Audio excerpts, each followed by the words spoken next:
Well, if I could now welcome our visitors today, Marilyn Palmer, our speaker, welcome to you. Thank you. And John Greer. John, welcome to you. Yeah, thank you. Greetings from North Walsham and Norfolk. Thank you very much. And I'm going to move straight on and ask if Dick would introduce our speaker for today, please. Yes. Well, welcome, Marilyn. Thank you very much for coming to talk to us or speaking to us this lunchtime. I think you know a few of the people in our Rotary Club. They must have been old colleagues of yours. One way or the other. You were head of department, I think, was it history and archaeology at both Loughborough and Leicester universities. So there's a few old friends here for you, at least. So I know that you've been heads of departments, but I'm just going to say Andy sent out the link to your background, so I won't go through it all and embarrass you all with all the different committees you've been on, etc. But you obviously are a very respected local industrial archaeologist and archaeologist. But I was just going to say, really, that there's a lot more to Marilyn than just archaeology. And thankfully, she took over from me to organise the event of Friends of Charnwood Forest, of which I'm eternally grateful to her for. But also, you may have had the opportunity to see the choir singing online, singing the Messiah recently. I think it was on YouTube. And she was one, I think, of 3,200 worldwide who sang the Messiah that lasted approximately 3 hours. So I take my hat off to you. I thought the sound was absolutely amazing. Good. And it was absolutely great. But she's not here to talk about the Messiah, but she's going to talk to us on a subject which we did discuss, and I rather pushed her into it, I think, but not the bath, but she's talking about baths, bogs and basins, and probably will refer, no doubt, to her extensive knowledge of National Trust properties as well. So over to you, Marilyn. Thank you very much for coming or speaking to us today. So if I might just jump in, I'm going to take the opportunity to mute everyone so that we can all hear Marilyn. You are, just to remind you, you're quite happy to unmute yourselves if you have a question or at the appropriate time. So, Andy, do you want me to share screen? you can as and when you're ready. Yes, you should have. Now we know how to do it. You should have that facility. So I think you will go mute temporarily, and then I'll put you back on, Marilyn. Okay.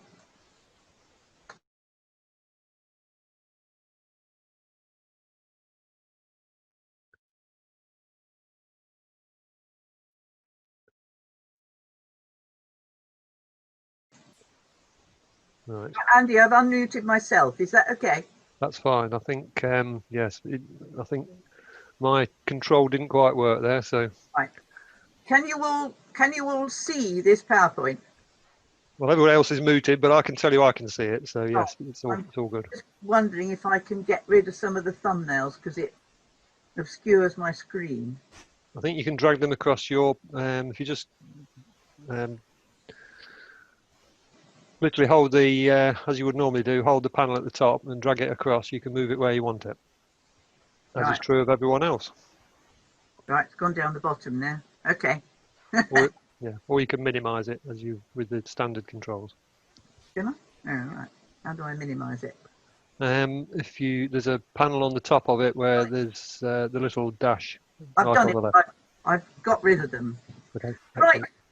Now, when Dick asked me to do this, I wasn't entirely certain it was a desperately appropriate subject for a lunchtime meeting, sanitation. But as this is only a virtual lunch, it's probably all right. But I just need to explain a little about how I got involved in all this.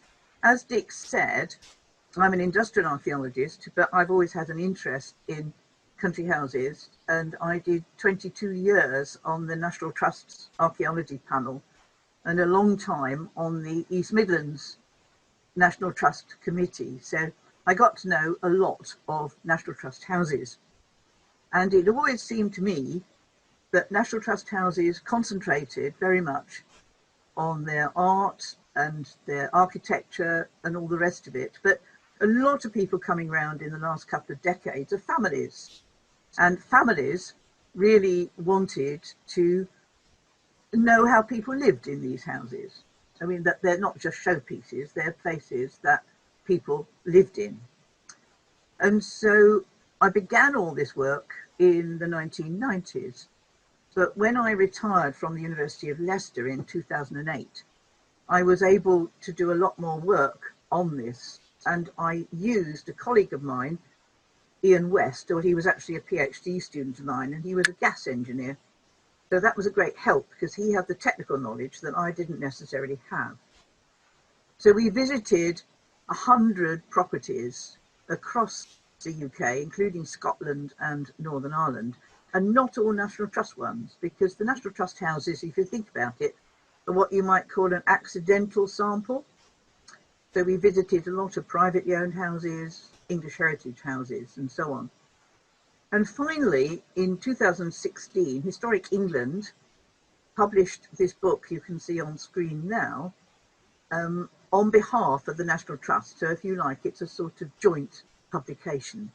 So that's really the background to all this. But talking about bathrooms now and coming on to what I'm supposed to be talking about, we regard the bathroom and the cloakroom of fundamental importance in a house. But this concept is little more than a century old. Fitted bathrooms were rare, even in aristocratic houses, before the 1890s. And for most people, they still used the hip bath in front of the fire. There was a reason for this. They have lots of servants. The servants can fill the bath. When you climb out the bath, they hand you a nice warmed towel, and then they empty it for you. So a lot of bathrooms generally were regarded as cold, chilly places, and a lot of aristocratic ladies did not like to be seen going down the corridor to either the bathroom or the WC. So it's the availability of servants, I think, partly that enables this to go on.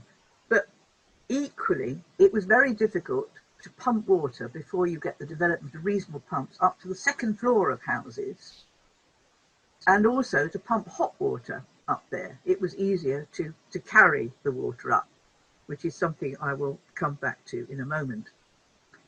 So they're fairly slow in coming. And the same was true of the WC.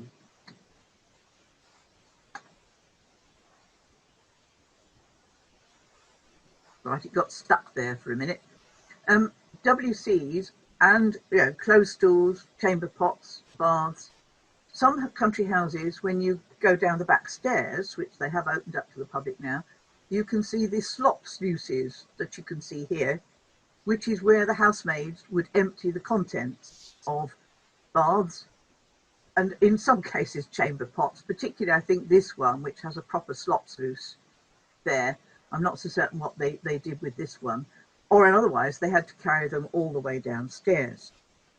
So that's really how it was done. But the basis of this all is water supply. And obviously when you're bringing a lot of people together, and the houses become very large by the 19th century, with large numbers of servants, many guests and so on.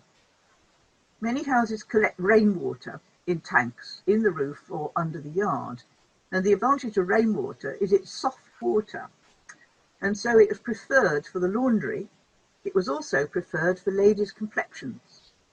And in some houses that you go into, you'll find sinks which have 3 taps, hot, cold and soft.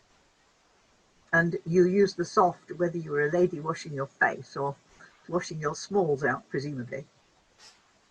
The earliest form of non-human power is horsepower.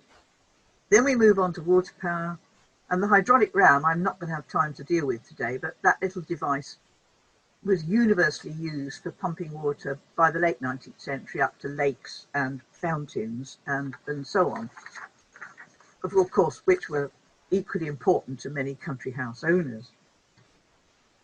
This is the most elaborate horse wheel I know for pumping water into a country house. Rotherfield Grays Court is a small National Trust property in Oxfordshire.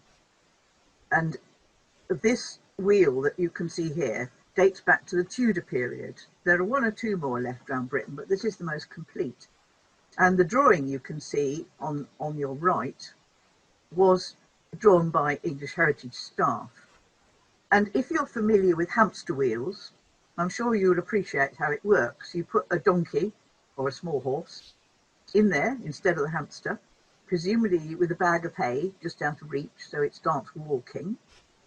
And there's a rope round the axle there which goes up over the beams and down into the well. So the working stroke is obviously bringing the water back up.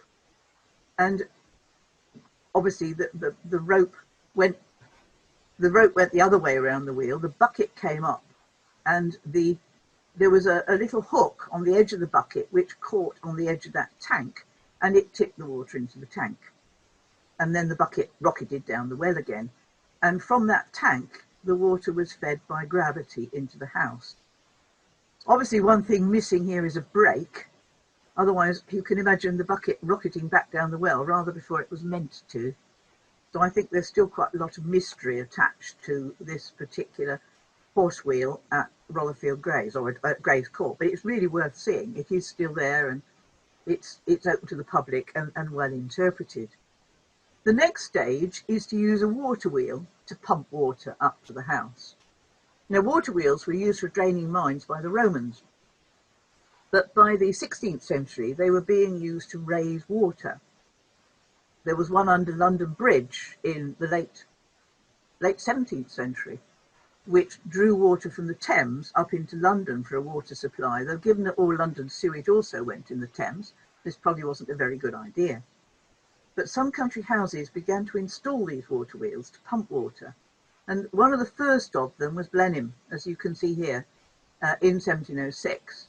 This is a drawing from the Bodleian Library, and you can see the water wheel in the lake, and if you're familiar with Blenheim, you'll recognise that bridge. So that pumps water up. These are the pumps that are used to pump water up, and as far as I can work out, that water went into the lakes and fountains.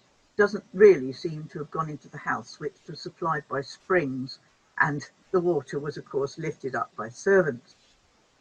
Another interesting one of these water-driven pumps is at Petworth in Surrey, and at Courtashore, which is about 2 miles down the River Rother, this water wheel you can see here was installed and drives a 3-throw pump, and that again pumped water up, I think, to the lake and to the fountain that is there but not actually working, as you can see here.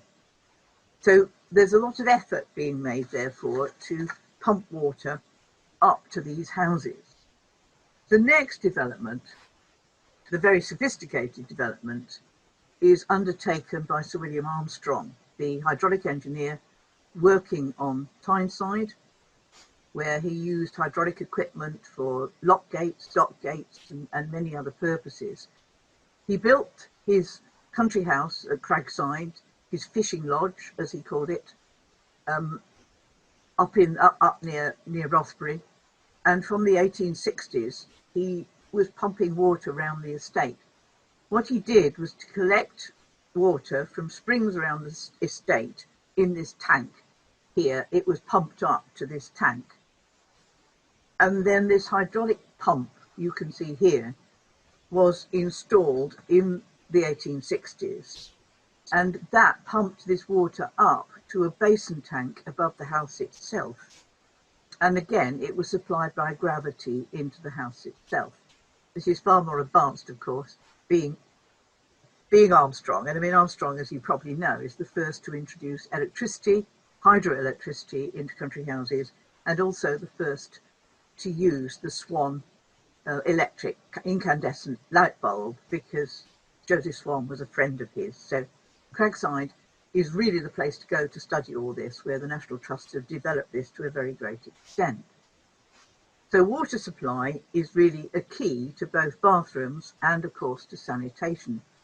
Just to finish with Cragside, as with many National Trust houses now, in order to meet the green movement, the Trust has installed a hydraulic ram here in 2014, which again pumps water up to the house and replaces, in a way, the hydraulic pump. Now, if we come to what Dick actually asked me to talk about, which was the sanitation side of things, as an archaeologist digging on medieval, post-medieval sites, I know the chamber pots were in universal use.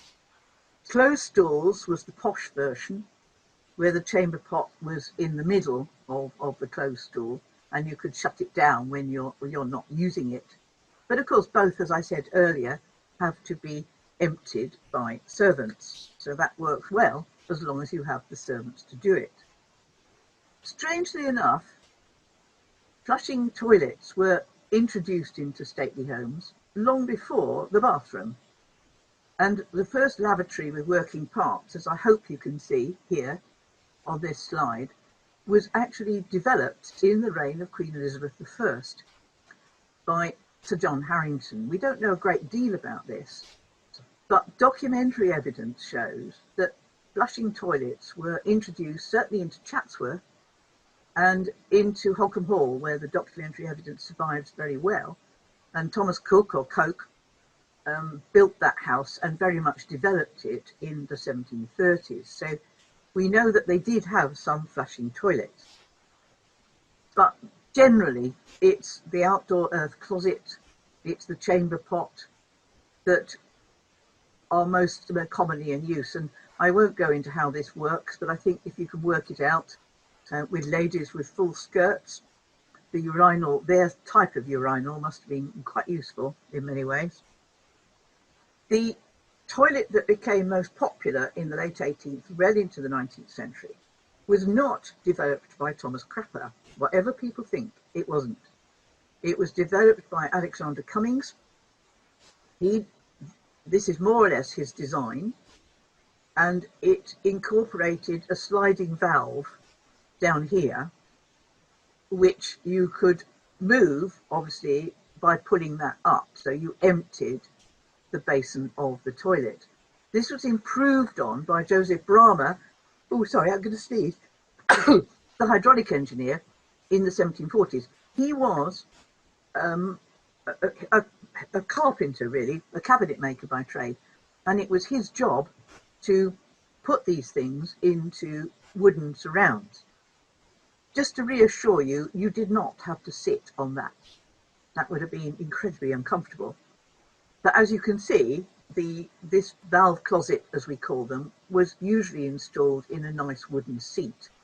This is a very posh one from Cardiff Castle, which was totally rebuilt in the late 19th century with a Wedgwood pottery bowl. And you can see the handle there that you pull up. This is a slightly more primitive one that we took to pieces at Ordy End.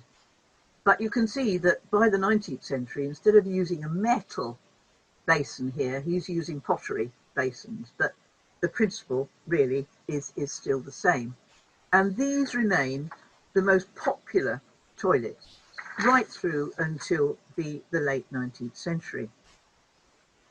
This combination of either a metal basin or a pottery basin with the wooden seat and the handle that you pulled up. When I had the opportunity to visit Buckingham Palace about 3 years ago, I did notice that the Queen's toilets, or the ones in the area, were ones of this sort, but obviously in Buckingham Palace I was unable to take photographs, much to my annoyance. Now, by the late 19th century, the pottery manufacturers of Stoke-on-Trent were able to fire large ceramic pedestals of the sort we use now. And there were two main sorts of these. It's a very complex subject. But this one, the washout, the flush comes from the back of the bowl, flushes out the basin there, goes through a trap, so you get a little water there and a lot of water there. But clearly, because the flush comes from there and you need a lot of force to clear the basin, it has this sort of bulge on the front.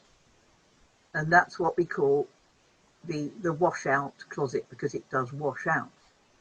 What becomes the most common one is the one we're used to now, which is the wash down, where again the flush comes from the back, as you all know, but water is retained in the bowl and the waste goes out the pipe and so on down there. So that's the fairly familiar sign of the wash down, which becomes, as I say, the most popular version from about the 1890s on into the 20th century.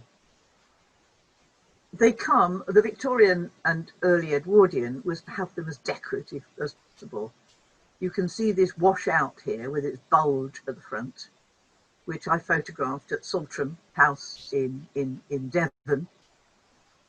And you can see it's beautifully decorated. This is the wash down with Thomas Twyford, a familiar name with toilets, which you can see has this wonderful pattern of oak leaves on the exterior and a pattern of pomegranates on the basin inside. And they liked their toilets decorative. So you can see here Twyfords from Stoke-on-Trent. You can see they're all beautifully transfer printed. And here, this one, I think the plain toilet was 10 shillings and that one was 11 shillings. You just paid a bit extra to have your toilet and of course your cistern transfer printed. By the time you get to sort of the Art Nouveau area or into the 1920s, 1930s, toilets become much plainer. But a lot of toilets were installed for the use of gentlemen. You get the idea of the male and female domain in country houses by really by the second half of the 19th century. But quite often billiard rooms are installed for gentlemen with a sort of wash basin area, a cloakroom next door. And these often were by a back door to the house, so gentlemen could come in from sport or whatever and go into the cloakroom, use the toilet that you can see there and go and play billiards or whatever. But urinals, as far as I can work out, there's a lot less information about these and a lot fewer examples. But this is one next to the billiard room at Tintersfield near Bristol, the house that was bought by the National Trust, one of their most recent, in a way, large house acquisition well before Stonywell, which was made by Jennings, who were one of the posh suppliers of sanitary ware to the houses. But the best one I've come across, and if you get a chance to go to Anglesey Abbey near Cambridge when they reopen, this is halfway down the stairs at the back. And I think it's wonderful. I mean, this house dates from the early part of the 20th century, but you can see two very nice wash basins on the left here. But you've got these matching twin urinals at the back here with the statue in the middle. But the question I ask myself is, why do they want bells above the urinals?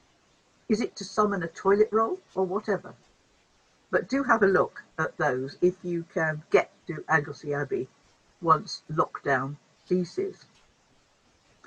Now we come to Thomas Crapper. Obviously, if you've got flushing toilets in houses, you have to have some means of disposing of the sewage. And Thomas Crapper was a sanitary engineer, and he developed small sewage systems for country houses. Ascot in Buckinghamshire is a National Trust house which actually was owned by the Rothschilds. The Rothschilds had quite a few houses in Buckinghamshire. And when I went to visit that, they nicely cleared away all the vegetation that was swamping this site for me to photograph it. These are very rare because generally a lot of sewage went either into the river that flowed through your estate or to the kitchen garden directly or to reed beds or osier beds. But it's Crapper who developed sewage systems. And you see there also at Ascot his manhole cover where you can see Thomas Crapper and Company Limited, and he's London based, but he describes himself as a sanitary engineer. And that's what he is. His invention was the flushing cistern. They got very worried about waste of water in the late 19th century once toilets became introduced. And so he introduced the idea that, you didn't have the whole water supply, so the half water supply that we now get. So finally, rather less on bathrooms, a slightly more salubrious subject, if you like. Homeowners, as I've said, preferred washing in their private rooms. So at Loughborough Hall, over in Staffordshire, housemaids made 9 journeys per day per occupied bedroom to carry water from one tap in the basement as late as the 1890s. So it's servants again. And the general equipment was what I've shown you already: the slipper bath, the wash hand basin, the wash stand, which I'm sure most of you are familiar with, the hot water can, and you can see the chamber pot there. Now, the first actual baths are installed outdoors for the use of gentlemen. Again, gentlemen returning from hunting or sport of one sort or the other, and a lot of these external plunge baths were built from the 18th century onwards. I photographed this one many years ago at Corsham Court when it was still open to the public. I don't think it is now. But as you can see, it's a beautifully Gothicised external bathhouse. So that's the actual cold bath. So you plunged into that if you were feeling really keen. I'm sure cold baths did gentlemen a lot of good. But much closer to home, and you probably recognise this, this is the fishing lodge at Kedleston. And it's on the lake, and it's where they got boats from and so on to go into the lake. But it also contains a very unattractive plunge pool.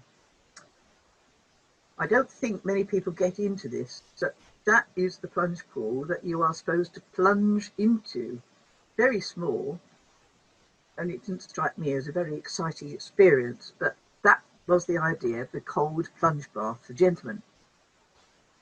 Baths eventually come inside the house, still plunge baths for the use of gentlemen, but this one at Wimpole Hall is an interesting question really, because it is thought to have been heated from quite an early date, that it wasn't just a cold plunge pool, it was actually in a sense almost a warm swimming bath. But I use this picture because you can see this wonderful device here, the earliest form of shower, the water tank at the top, the bamboo canes. And this picture I'm pointing at now came from a stately home. It came from Ervig, but it looks to me as if it was much more likely to be an orphanage, unless they really did have all these children. I suppose they could have done. But you can see that the housekeeper or tips water into the top. Whoever is having the shower is shoved underneath, possibly with a curtain around it. What I don't understand is why they're all wearing dunces caps. I have one or two friends who don't like water descending on their heads, so that may have been the case. They may have thought it was dangerous to get actually water onto your head. So those are the earliest showers. Now these are far more unusual. There's about half a dozen, I think, Turkish baths in country houses. There are a lot more public ones. But Sir William Armstrong had a lot of Far Eastern clients who came over to England to buy his hydraulic equipment for use in their countries. And it's thought that he installed this Turkish bath at Cragside for his Middle Eastern entertainments. There is a whole huge book now being published on Turkish baths, not just those in country houses. When baths are first installed, they're often put into dressing rooms. Most gentlemen had a dressing room attached to the bedroom, and this is the dressing room here at Tatton Park in Cheshire. When Ian and I saw this, we first thought it was gas heated, and you can see the flue going out through what was originally a fireplace there. But on studying it more carefully and talking to the staff, it would appear this is a charcoal warmed bath. You fed the charcoal and the fire in there, and it kept you warm so you could broil happily like a lobster. Obviously, the bath still had to be filled by hand and had to be drained by hand as well, which is another whole question. Even more frightening is this one. We've never actually seen one of these. These are just the advertisements for metal baths, which were heated by gas. So again, presumably, you got into that bath and you could broil like a lobster for as long as you wanted to do so. By the 1890s, bathrooms were becoming more common as technology improved to pump water up to the second floors of houses. Mott's were American, and I have to say the Americans were a bit ahead of us in bathrooms. as you might imagine. And this is their catalogue. So you can see in 1884, you could have the slipper bath, the built-in wash basin here, the slipper bath, this wonderful combined bath and shower, and this superb toilet shaped like a dolphin with the cistern at the top. And our manufacturers as well made these shanks, made this bath, beautifully ornamented one, which is the combined bath and shower, what I call a colonial style shower up there, which were fitted into some country houses. And one where there was, or there still is, a shower bath is at Castle Drogo in Devon. If you've ever been to Castle Drogo, that granite castle built by Lutyens on the northern slopes of Dartmoor.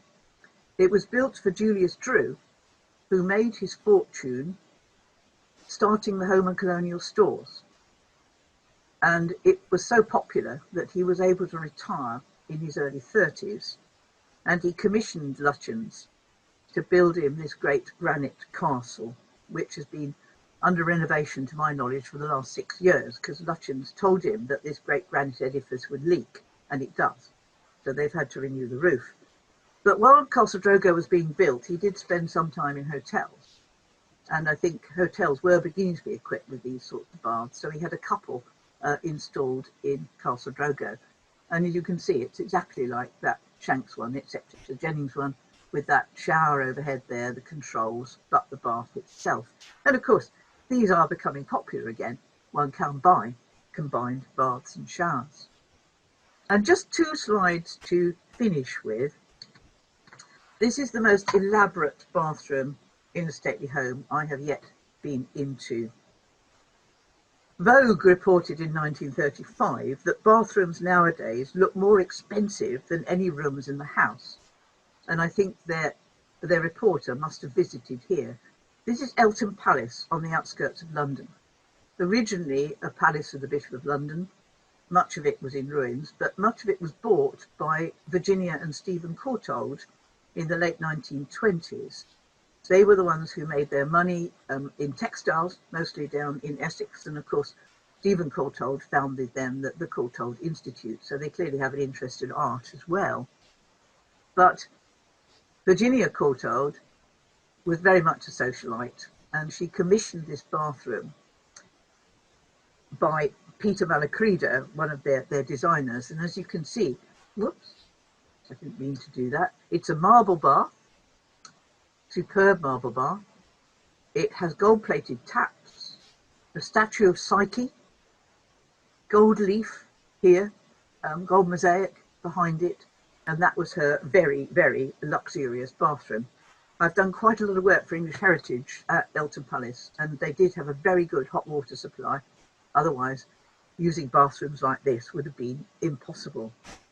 But I want to finish with one slide, just to bring us back down to earth. I obviously looked at country houses for the remains of early technology, because they're the buildings least likely to have been altered. So as an archaeologist, it was the physical remains I was looking for.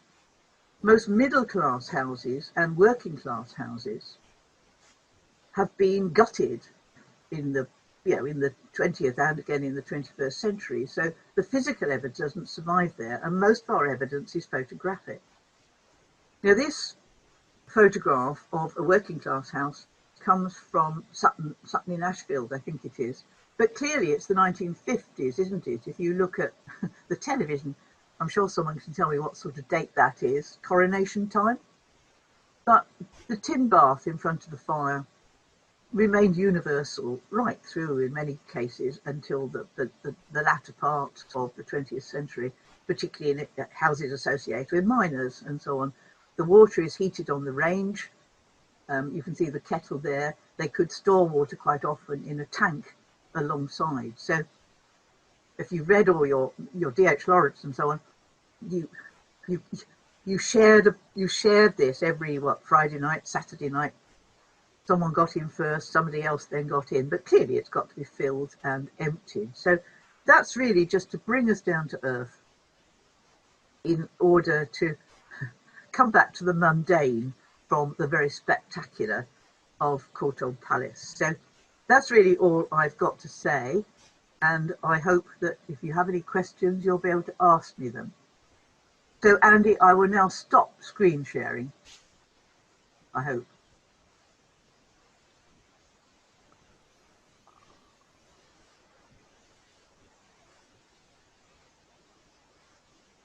Oh, good. Okay.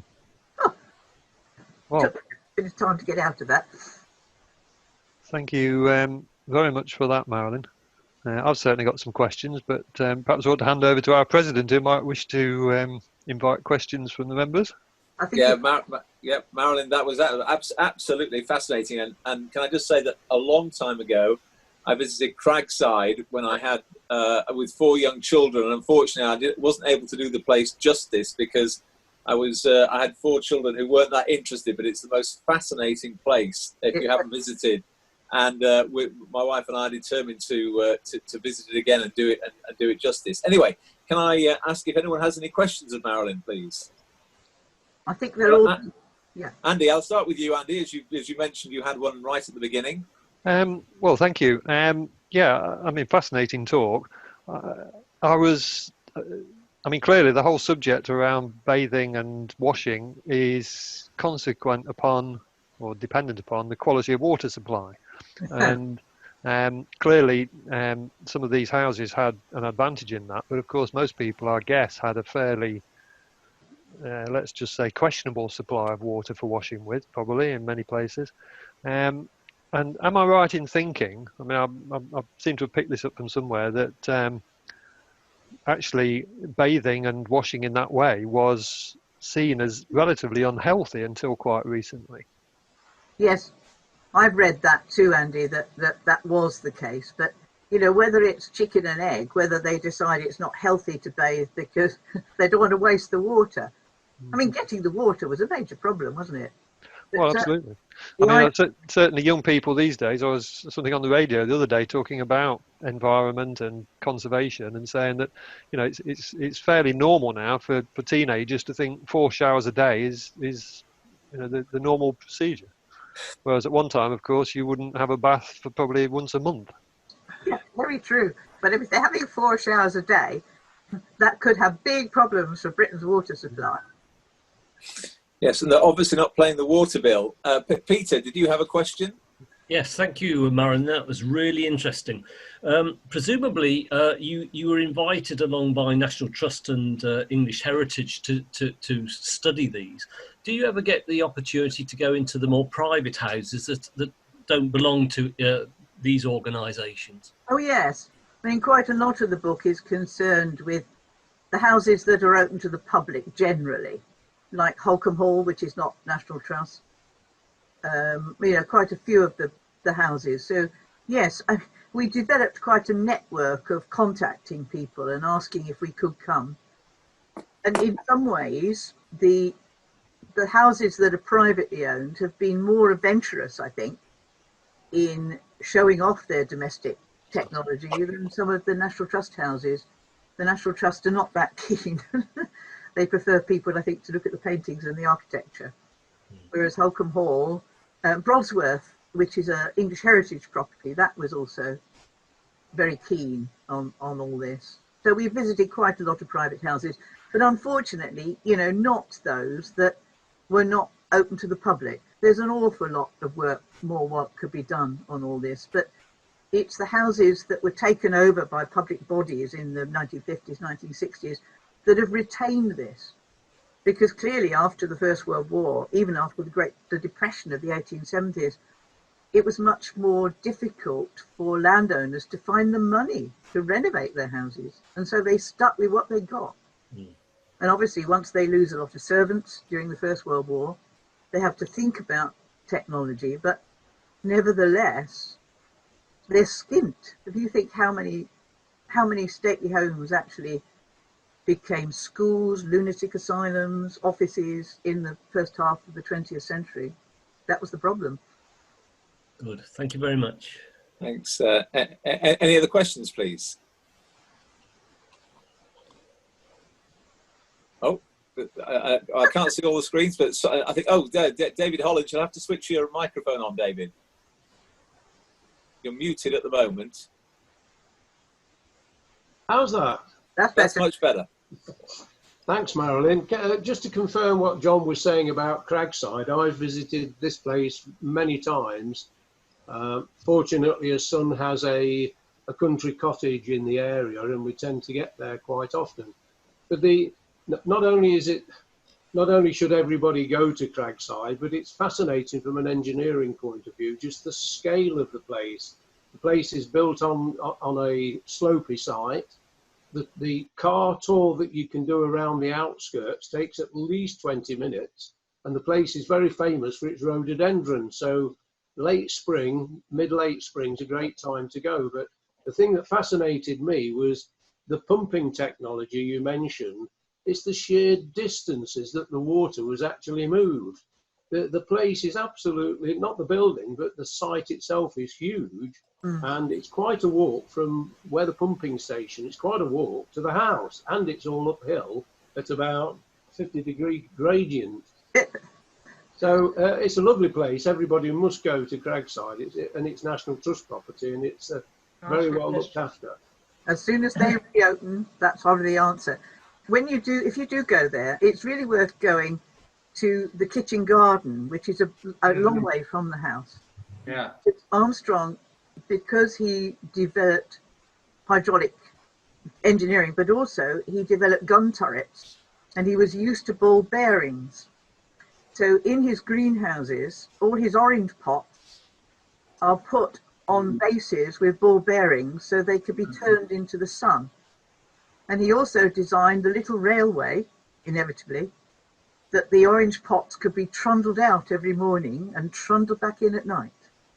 So don't miss that if you go to Cragside. It's a bit out of the way. Wow. And one last question. Bob, did I see your hand up or not? Yes, Bob? yes, John. Thank you.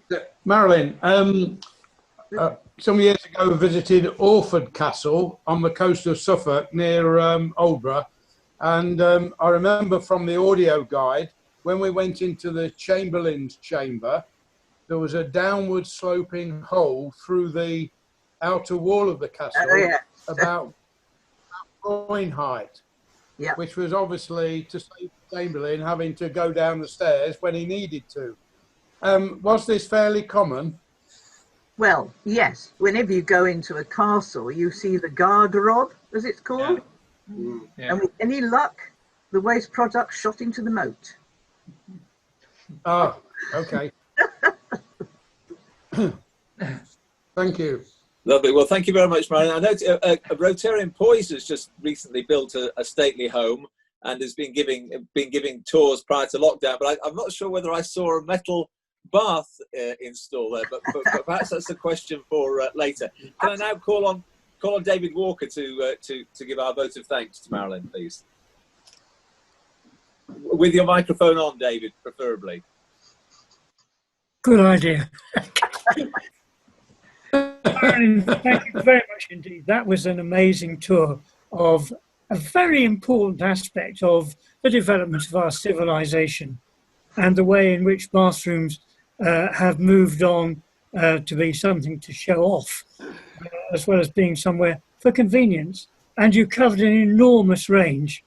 There is, of course, the other side of all this, and you will know that the Reverend Moole, one of whose products is at Cork Abbey and in the features in Gladstone Museum, and in fact the headmaster of the first school where I taught, very much as porter of that, said you've got to know what you're doing with what comes out at the other end, and was very keen on earth closets.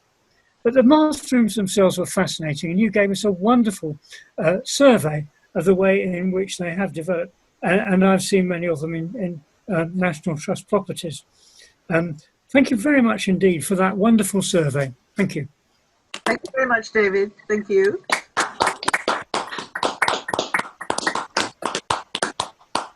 Thanks, Marilyn.